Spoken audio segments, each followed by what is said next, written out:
আসসালামু আলাইকুম। দুজখে কারা যাবে পার্ট 2-তে আপনাদেরকে স্বাগতম। দুজখে কারা যাবে পার্ট 1-এ আমরা সূরা বাকারা থেকে জেনেছি যারা কুফরি করে আর যারা সুদ নেয় তারা দুজখে যাবে এবং সেখানে তারা চিরকাল থাকবে। আজকে আমরা সূরা আল ইমরান থেকে জানার চেষ্টা করব। আচ্ছা, সূরা আল ইমরানের আয়াত 21। আল ইমরান কোরআনের 3 নম্বর সূরা, সেটার আয়াত 21। এখানে আল্লাহ বলেন,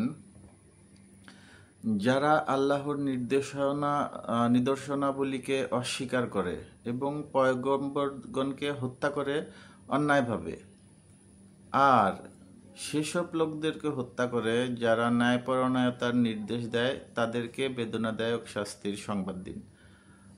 এখানে কথাটা হচ্ছে, যারা পয়গম্বরদেরকে হত্যা করে অন্যায়ভাবে এবং যারা ন্যায়পরায়ণতার নির্দেশ দেয়, ভালো কথা আমাদের সমাজে বলে, ওদেরকে হত্যা করে তাদেরকে বেদনাদায়ক সংবাদ দিন আযাবের। তার মানে ওরা দোজখে যাবে। আয়াত 10। যারা কুফরি করে তাদের ধন সম্পদ ও সন্তান সন্ততি আল্লাহর সামনে কোনো কাজে আসবে না, তারা হচ্ছে দোজখের ইন্ধন। এটা কাফেরদের সম্পর্কে বলা হয়েছে। এটা আমাদের বিস্তারিত না জানলেও চলবে, আমরা কাফের নেই, আমরা আলহামদুলিল্লাহ সবাই মুসলিম। আয়াত 56। অতএব যারা কাফের হয়েছে তাদেরকে আমি কঠিন শাস্তি দিব দুনিয়াতে এবং আখিরাতে, তাদের কোনো সাহায্যকারী নেই। এটাও কাফেরদের সম্পর্কে বলা হয়েছে। আয়াত 85। যে ইসলাম ছাড়া অন্য ধর্ম তালাশ করে কশ্চিনকালেও তা গ্রহণ করা হবে না, আর আখিরাতে তারাই হবে ক্ষতিগ্রস্ত। এটা এখানে আল্লাহ মুসলিমদের কথা, অন্যান্য জাতির কথা বলা হয়েছে যে তারা যদি ইসলাম ছাড়া অন্য কোনো ধর্ম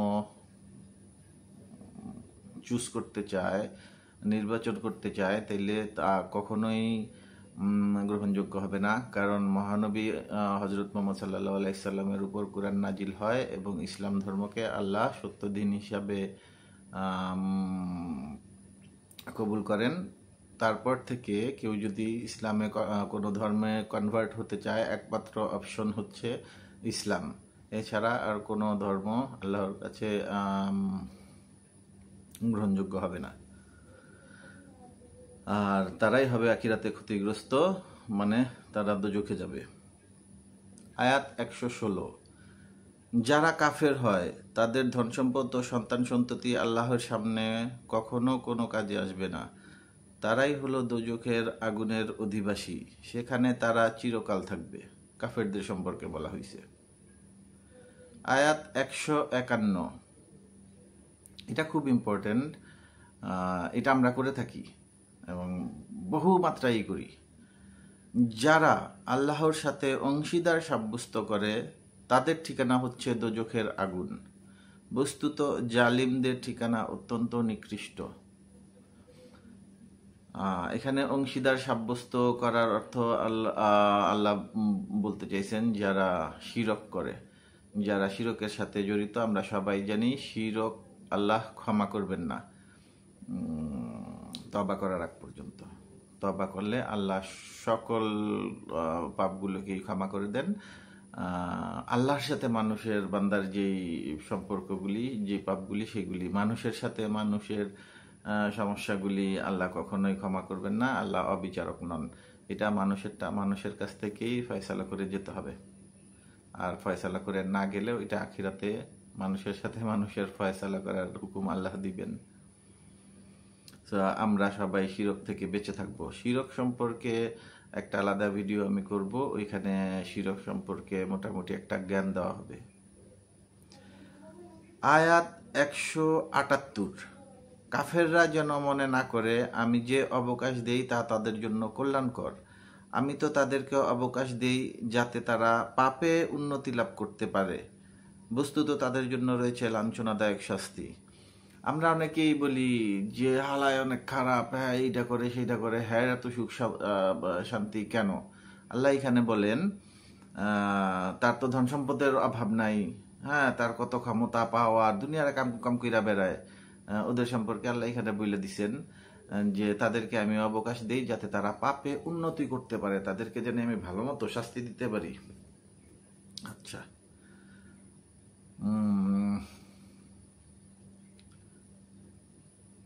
আয়াত 4 নম্বর, এটাও সূরা আল ইমরানের আয়াত 4 নম্বর। নিঃসন্দেহে যারা আল্লাহর আয়াতসমূহ অস্বীকার করে তাদের জন্য রয়েছে কঠিন আযাব। আর আযাব মানেই দোজখের জায়গা, দোজখ ছাড়া আযাবের জায়গা নেই। আর আছে বারজাখে, মানে মৃত্যুর পরে আমাদের আত্মাগুলি বারজাখে থাকবে, ইল্লিন সিজ্জিনে। সেই বারজাখে আছে, ওইটা স্বপ্নের মাধ্যমে আপনি মানে ওইখানে আপনাকে বা আমাকে দিনে 2 বেলা দেখানো হবে আমাদের ঠিকানা। জাহান্নামী হইলে ওইটাই আযাব, কিন্তু রিয়েল আযাব হবে দোজখে। যার কারণে যেখানে আমরা আযাব বলবো, শাস্তি বলবো, ওইটা দোজখের কথাই। সো যারা আল্লাহের আয়াতসমূহ অস্বীকার করে তাদের জন্য রয়েছে কঠিন আযাব। আল্লাহের একটা আয়াতও যদি কেউ অস্বীকার করে, তার মধ্যে সন্দেহ পোষণ করে, তারা কিন্তু কাফের হয়ে যায়, তারা মুসলিম থাকে না, এবং কাফেরদের স্থান দোজখ। আচ্ছা, আয়াত 77।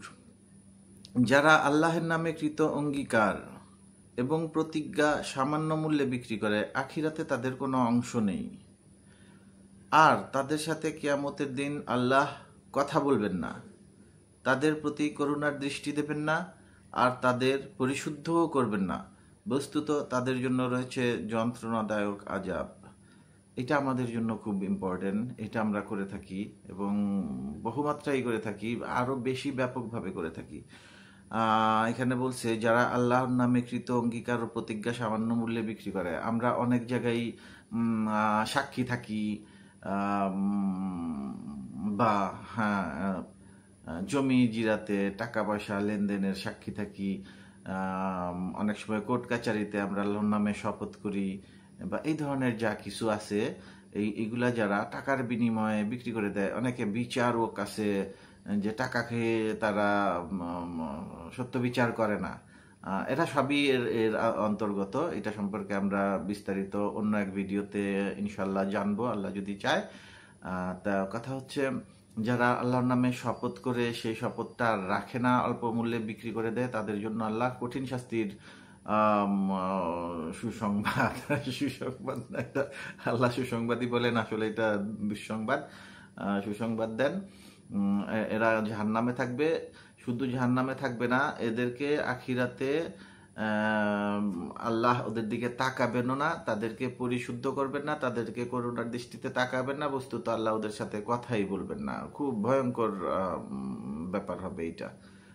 সো আমরা সবাই অঙ্গীকার রক্ষা করব ইনশাআল্লাহ। আয়াত 90।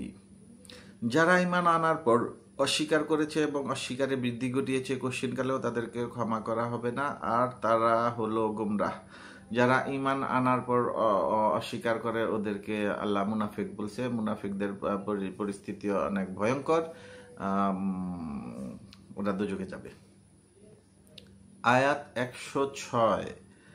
সেদিন কোনো কোনো মুখ উজ্জ্বল হবে আর কোনো কোনো মুখ হবে কালো। বস্তুত যাদের মুখ কালো হবে তাদের বলা হবে, তোমরা কি ঈমান আনার পর কাফের হয়ে গিয়েছিলে? এবার সে কুফুরির বিনিময়ে আযাবের স্বাদ গ্রহণ করো।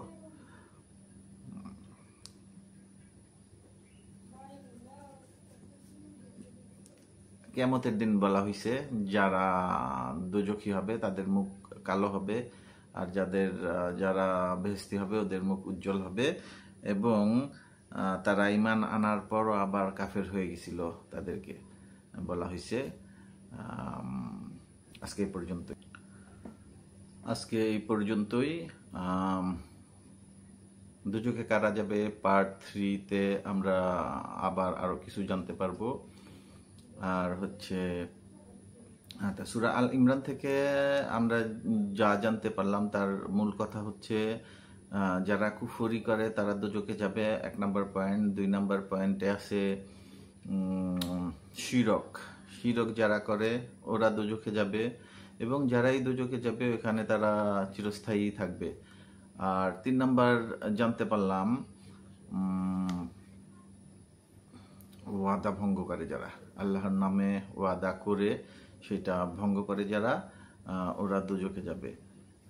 তো আমরা যারা জান্নাতে যেতে চাই, আমি আগেও বলেছি জান্নাতে যাওয়ার জন্য আসলে তেমন কিছুই করা লাগবে না, এটা খুব সোজা, খুব সহজ, ভেরি ইজি।